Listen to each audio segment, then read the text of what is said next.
Hello students, हम पढ़ रहे थे ऑर्गेनोमेट्रिक कंपाउंड्स। ठीक है, और हमारी जो लास्ट क्लास थी उसमें हम मैग्नीशियम के कार्ब धातु यौगिक देखे थे। उसमें हम उसके निर्माण, उसकी रासायनिक अभिक्रिया देख चुके थे। ठीक है, अब आज हमारा टॉपिक है लिथियम के कार्ब धात्विक यौगिक, ऑर्गेनोमेट्रिक कंपाउंड्स ऑफ लिथियम। ठीक है, तो देखिए आपको पता है कि ऑर्गेनोमेट्रिक कंपाउंड जो होते हैं उसमें क्या होता है, एक तो एल्किल ग्रुप होता है और एक क्या होता है, धातु होती है। ठीक है, जो धातु होती है वो अपेक्षाकृत कार्बन से क्या होती है, कम विद्युत श्रेणी होती है। इसलिए जो एल्किल ग्रुप होता है उसका तो क्या होता है, आंशिक ऋणावेश, जबकि जो मेटल होते हैं उसके क्या होते हैं, आंशिक धनावेश। ये हम ऑर्गेनोमेट्रिक कंपाउंड की जब हमने डेफिनेशन देखी थी तो उसमें हम देख चुके थे। ठीक है, तो यहाँ पर भी वही एल्किल ग्रुप और लिथियम धातु, लिथियम धातु आंशिक धनावेशित और एल्किल ग्रुप आंशिक ऋणावेशित। ये जो लिथियम धातु के कार्ब धात्विक यौगिक है वो मैग्नीशियम के कार्ब धात्विक यौगिक से काफी समानता प्रदर्शित करते हैं। इन दोनों के बीच, इन दोनों में जो रिएक्शंस होती है वो काफी सिमिलर रिएक्शन होती है। ठीक, लेकिन क्या होता है, जो ये RLI है ये मैग्नीशियम के कार्ब धात्विक यौगिक से भी ज्यादा क्रियाशील होता है। इसलिए इसे क्या कहते हैं, उच्चतर ग्रिग्नात अभिकर्मक या सुपर रिएक्टिव ग्रिग्नात म्यूटेंट या उच्चतर क्रियाशील ग्रिग्नात अभिकर्मक। ठीक है, क्योंकि ये RMGX मतलब और भी है, लेकिन हमने जनरली जो मैग्नीशियम के कार्ब धातु यौगिक है उसमें जो सारी रिएक्शन पढ़ी थी वो हमने RMGX से पढ़ी थी। इसीलिए RMGX या मैग्नीशियम के कार्ब धातु यौगिक से ये ज्यादा क्रियाशील होता है। कौन, लिथियम के कार्ब धात्विक यौगिक। इसलिए इसे क्या कहते हैं, उच्चतर ग्रिग्नात अभिकर्मक कहा जाता है। ठीक, आगे देखो कि किस तरह हम लिथियम के ऑर्गेनोमेट्रिक कंपाउंड्स का निर्माण कर सकते हैं। तो उसमें आपकी पहली रिएक्शन है धातु हाइड्रोजन विनिमय द्वारा। किसका विनिमय होगा, इसमें धातु और हाइड्रोजन का विनिमय होगा और उसके द्वारा आपको क्या मिल जाएगा, लिथियम का कार्ब धातु यौगिक मिल जाएगा। देखिए कैसे, हमने क्या लिया है, फेनिल लिथियम। ठीक, ये क्या है, फेनिल लिथियम। इसकी रिएक्शन हम किससे करवाना है, फेनिल एसिटिलीन से। ठीक है, तो इसकी रिएक्शन जब करवाएंगे हमें पता है कि एसिटिलीन का जो ये H होता है ये क्या होता है, एसिडिक होता है। तो ये एसिडिक H लिथियम के द्वारा क्या हो जाएगा, प्रतिस्थापित हो जाएगा। हमें क्या मिल जाएगा उत्पाद के रूप में, बेंजीन, और ये उत्पाद मिल जाएगा हमें। ठीक है, जो कि क्या है, लिथियम का ऑर्गेनोमेट्रिक कंपाउंड है। तो इसमें क्या किया, लिथियम धातु ने जो एसिडिक हाइड्रोजन है उसको क्या कर दिया, रिप्लेस कर दिया। ठीक, आगे देखो ये रिएक्शन है, इसमें क्या है आपको दिखाई दे रहा है, एल्कीन है, एथीन है। एथीन में फेनिल ग्रुप जुड़े हुए प्रतिस्थापी के रूप में। ठीक है, तो प्रतिस्थापी युक्त, प्रतिस्थापी भी कैसे है, एरोमेटिक प्रतिस्थापी है। फेनिल एरोमेटिक होता है या एरिल प्रतिस्थापी बोल दो, तो एरिल प्रतिस्थापी युक्त एल्कीन की रिएक्शन हम किससे करवा रहे हैं, लिथियम से करवा रहे हैं। क्या है ये, एल्कीन है। ये एल्कीन है जहां पर एरोमेटिक प्रतिस्थापी उपस्थित है। तो एरोमेटिक प्रतिस्थापी युक्त एल्कीन की रिएक्शन यदि हम लिथियम धातु से करवाते हैं तो देखो किस तरह की रिएक्शन शो होती है। इसमें क्या हो रहा है, पाई बॉन्ड टूट रहा है, वहां पर क्या जुड़ रहे हैं, लिथियम जुड़ रहे हैं। कौन सी रिएक्शन हो रही है, एडिशन रिएक्शन हो रही है। तो इन दोनों के बीच में रिएक्शन करने पर हमें ये यौगिक उत्पाद मिलता है, एडिशनल प्रोडक्ट मिलता है, जिसमें लिथियम पाई बॉन्ड टूट के सिग्मा बॉन्ड से बॉन्डेड हो जाता है और हमें ये उत्पाद जो कि लिथियम के कार्ब धात्विक यौगिक है हमें मिल जाता है। ठीक है, तो इस तरह ये दो रिएक्शन है जिसमें आपने देखा कि किस तरह लिथियम के कार्ब धात्विक यौगिक का निर्माण किया जा सकता है। आगे देखिए,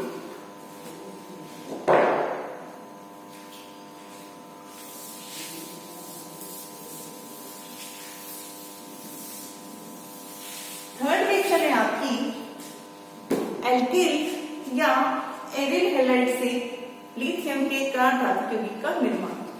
तो थर्ड रिएक्शन क्या है हमारे, एल्किल या एरिल हैलाइड से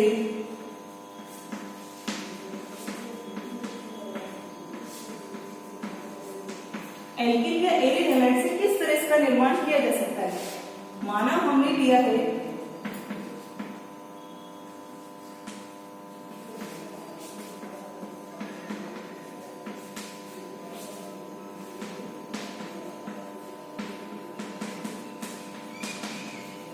देखो यहाँ हमने क्या लिया है, n butyl chloride, butyl chloride है ये, इसकी रिएक्शन हम किससे करवा रहे हैं, लिथियम धातु से करवा रहे हैं। तो ये क्या है, एल्किल हैलाइड है, इसके रिएक्शन लिथियम से करवाने पर हमें क्या मिल गया, एन ब्यूटिल लिथियम मिल गया है, और उत्पाद के रूप में क्या मिल गया, लिथियम क्लोराइड मिल गया है। ये तो है एल्किल हैलाइड। यदि हम एरिल हैलाइड लें और उसकी रिएक्शन हम किससे करवाएं, लिथियम धातु से करवाएं।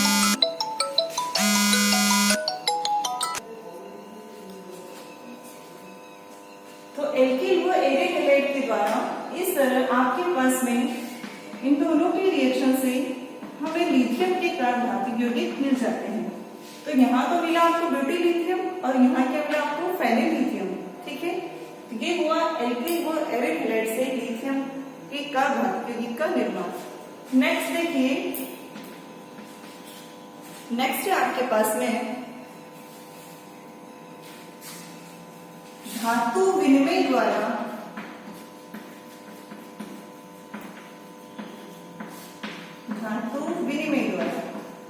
देखिए किस तरह धातु की विनिमय द्वारा इसका निर्माण होता है।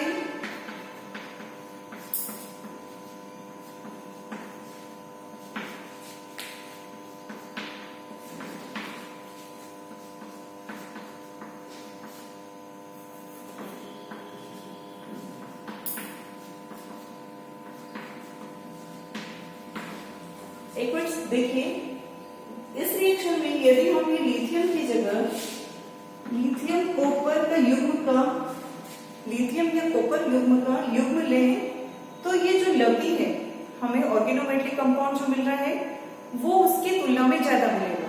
ठीक है, अगर हम लिथियम धातु की तुलना में लिथियम कॉपर का युग्म रिएक्शन में पार्टिसिपेट करवाएं, तो ये उत्पाद जो हमें मिल रहा है इसकी लवली बढ़ जाएगी। ठीक, नेक्स्ट देखिए धातु विनिमय द्वारा। धातु विनिमय द्वारा में क्या होगा, जो भारी धातुएं होती हैं उनके ऑर्गेनोमेटलिक कंपाउंड की रिएक्शन हम लिथियम धातु से करवाते हैं। जैसे देखिए यहाँ मरकरी का ऑर्गेनोमेटलिक कंपाउंड हमने लिया है, उसकी रिएक्शन यदि हम लिथियम से करवाएं तो देखो ये मरकरी लिथियम से प्रतिस्थापित हो गया है और हमें लिथियम का ऑर्गेनोमेटलिक कंपाउंड मिल गया है और मरकरी अलग हो गया है। ठीक है, हमें पता है कि मरकरी जो ऑर्गेनोमेटलिक कंपाउंड दर्शाए इसमें ऑक्सीजन अवस्था कितनी होती है, 2, इसलिए वहां पर एल्किल ग्रुप कितने 2, लेकिन लिथियम की ऑक्सीजन अवस्था क्या होती है 1, इसलिए यहाँ पर क्या होता है 1। ठीक, तो भारी धातुओं के ऑर्गेनोमेटलिक कंपाउंड की रिएक्शन यदि हम लिथियम धातु से करवाते हैं तो इन दोनों की रिएक्शन के द्वारा हमें मिल जाता है क्या, लिथियम का ऑर्गेनोमेटलिक कंपाउंड। जैसे देखिए यदि हम एन ब्यूटिल लिथियम मैग्नीशियम की रिएक्शन किससे करवाएं, लिथियम धातु से करवाएंगे, तो हमारे पास में क्या मिल जाएगा, लिथियम का ऑर्गेनोमेटलिक कंपाउंड मिल जाएगा और ये जो मरकरी धातु है वो अलग हो जाएगी। तो आपने क्या देखा, एल्किल व एरिल हैलाइड से लिथियम या लिथियम कॉपर के कॉम्बिनेशन की रिएक्शन करवाएं या भारी धातु की ऑर्गेनोमेटलिक कंपाउंड की रिएक्शन हम लिथियम धातु से करवाएं, तो क्या होगा, हमें लिथियम की कार्बधातु यौगिक मिल जाएंगे। आगे देखिए आगे और कौन सी रिएक्शन है जिसके द्वारा हम ऑर्गेनोमेटलिक कंपाउंड का निर्माण कर सकते हैं। तो देखिए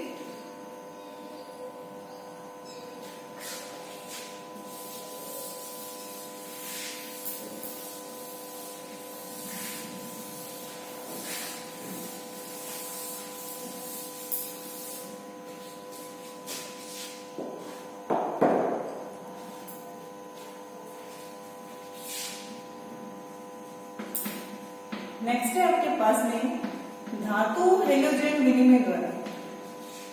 क्या है, धातु हेलोजन विनिमय द्वारा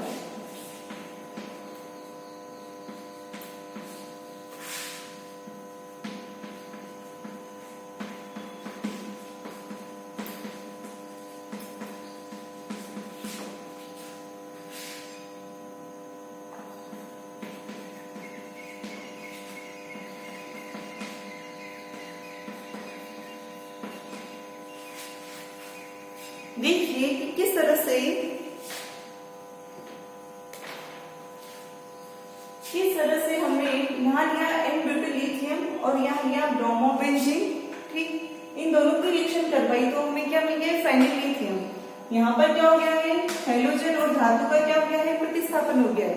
इस तरह अगर हम इस तरह की धातु ले, ऑर्गेनोमेटेलिक कंपाउंड ले लिथियम का कोई एक और किसी दूसरे हेलोजन युक्त समूह से अगर रिएक्शन करवाएं तो लिथियम का हमें दूसरा ऑर्गेनोमेट्रिक कंपाउंड मिल जाता है इस रिएक्शन के द्वारा, ठीक। तो आपने देखा कि किस तरह से लिथियम के ऑर्गेनोमेट्रिक कंपाउंड को हम निर्माण कर सकते हैं, जिसमें आपने देखा एल्किल हैलाइड से या एरिल हैलाइड से धातु हैलोजन के विनिमय द्वारा, धातु के विनिमय द्वारा, हाइड्रोजन के विनिमय द्वारा, ठीक। आगे हम देखते हैं कि जो RNA होता है उसके भौतिक गुण क्या क्या होते हैं। तो RNA क्या होता है, या तो द्रव होता है या कम गलनांक वाला ठोस होता है, ठीक है। ये आप पढ़ चुके हैं, मैंने बताया आपको कि ये बहुत रिएक्टिव होता है, तो ये जल और वायु से बहुत शीघ्रता से क्रिया कर लेता है, ठीक है। और ये क्या होता है, बंध ध्रुवीय होता है, इसमें थोड़े से आयनिक लक्षण भी पाए जाते हैं, ठीक। तो ये जो ध्रुवीय विलायकों में है, अध्रुवीय विलायकों में विलय होता है, क्योंकि जो बंध की पोलरिटी है वो अपेक्षाकृत कम होती है और इसमें आयनिक लक्षण इतना नहीं पाया जाता है, सिर्फ 43-48% ही पाया जाता है, ठीक है। आगे हम देखते हैं इसके रासायनिक गुण। तो देखिए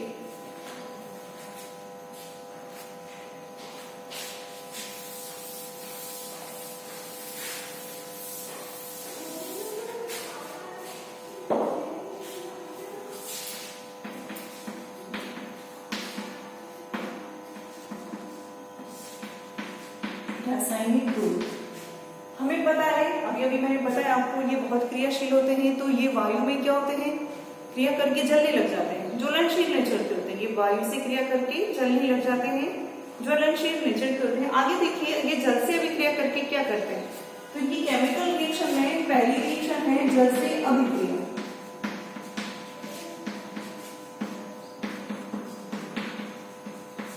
देखो यदि हम RLA की रिएक्शन किससे करवाएं, जल से करवाएं, तो हमें क्या मिलेगा,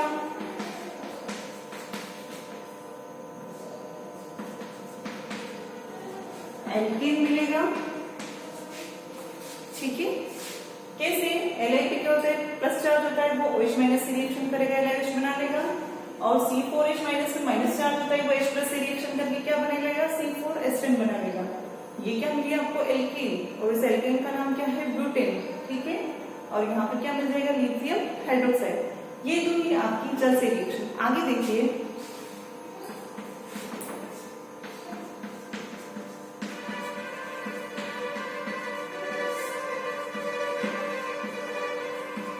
अल्कोहल से अभिक्रिया।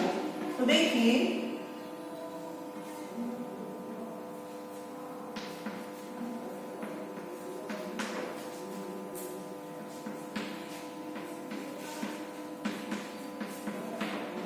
ये 1 डिग्री एल्कोहल है, ठीक। अगर हम इसकी 1 डिग्री एल्कोहल से रिएक्शन करवाएंगे तो इसमें क्या मिलेगा आपको, एल्केन मिलेगा, ठीक है। क्या मिलेगा आपको, एल्केन मिलेगा, और क्या मिल जाएगा, लिथियम का हाइड्रोक्साइड। समझ में ऐसे क्यों हुआ, आपको पता है कि यहाँ पर ये तो क्या आंशिक धनावेशित और ये आंशिक ऋणावेशित, और यहाँ पर ये क्या है, आंशिक ऋणावेशित और ये क्या आंशिक धनावेशित। तो आपको पता है कि हर रिएक्शन का जो विपरीत ध्रुव वाले आयन होते हैं वो जुड़ जाते हैं, यहाँ प्लस और माइनस आपस में जुड़कर ये बना लेंगे, और लिथियम प्लस और OH माइनस जुड़कर लिथियम हाइड्रोक्साइड का निर्माण करेंगे, ठीक है। इसी तरह यदि हम 2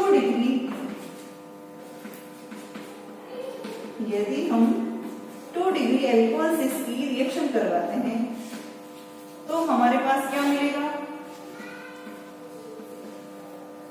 तो भी हमारे पास क्या मिल जाएगा, एल्केन मिल जाएगा, और क्या मिलेगा, लिथियम हाइड्रोक्साइड। देखिए हमने यहाँ पर लिया था 1 डिग्री एल्कोहल, यहाँ लिया हमने 2 डिग्री एल्कोहल। 1 डिग्री एल्कोहल कि जिसमें OH ऐसे कार्बन से जुड़ा हो जो कि सिर्फ एक ही कार्बन से जुड़ा हो। 2 डिग्री एल्कोहल का क्या होता है, OH समूह ऐसे कार्बन से जुड़ा हो जो कि अन्य 2 कार्बन समूह से जुड़ा हो। 3 डिग्री एल्कोहल ऐसे कार्बन से जुड़ा हो जिस कार्बन पर 3 कार्बन सीधे जुड़े हो, ठीक है। तो यहाँ पर भी आपको क्या मिल गया, एल्केन मिल गया। यदि 3 डिग्री का प्रयोग करोगे तब भी क्या मिलेगा हमें, एल्केन मिलेगा। तो क्या आपने देखी कि किस तरह से जल से रिएक्शन करने पर भी एल्केन मिल रहा है और अल्कोहल से रिएक्शन करने पर भी एल्केन मिल रहा है। आगे देखिए केमिकल रिएक्शन और कौन सी है।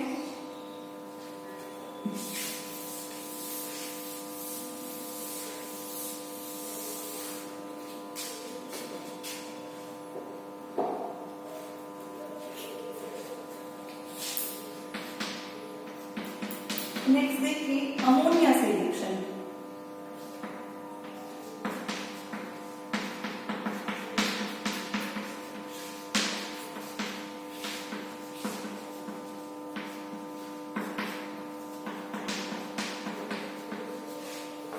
यहां पर भी आपको क्या मिलेगा, एल्केन मिलेगा। यहां से क्या निकल जाएगा, H+ निकल जाएगा, ठीक। नेक्स्ट देखिए आप CO2 से रिएक्शन, कार्बन डाइऑक्साइड से अभिक्रिया। तो देखो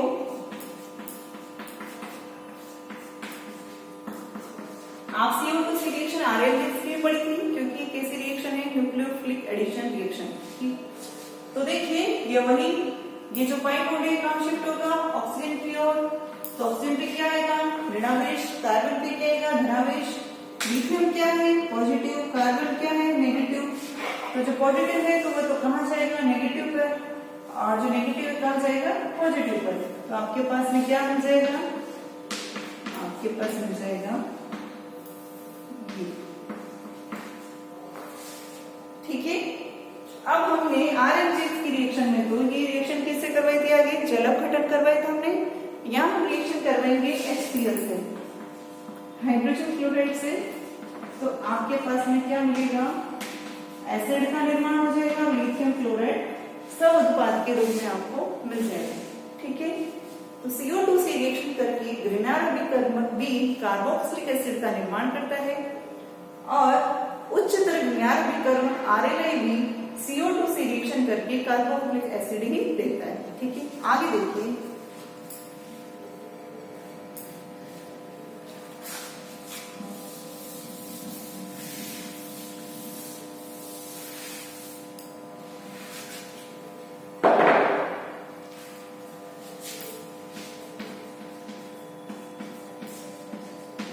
अम्लों से अभिक्रिया, ठीक है। तो यदि हम लिथियम के ऑर्गेनोमेटेलिक कंपाउंड की रिएक्शन HCl से करवाएं तो हमें क्या मिल जाएगी, वापस एल्केन मिल जाएगी और क्या मिल जाएगा, लिथियम क्लोराइड मिल जाएगा, ठीक है। यहाँ एसिडिक हाइड्रोजन है प्रेजेंट है, वो किससे जुड़ जाएगी, यहाँ एल्किल ग्रुप से जुड़ जाएगी, किसका निर्माण कर लेगी, एल्केन का निर्माण करेगी। इस तरह आपने RLI की काफी सारी रासायनिक अभिक्रिया देखी है। आगे जो रासायनिक अभिक्रिया है हम उसको नेक्स्ट क्लास में देखेंगे। Thank you.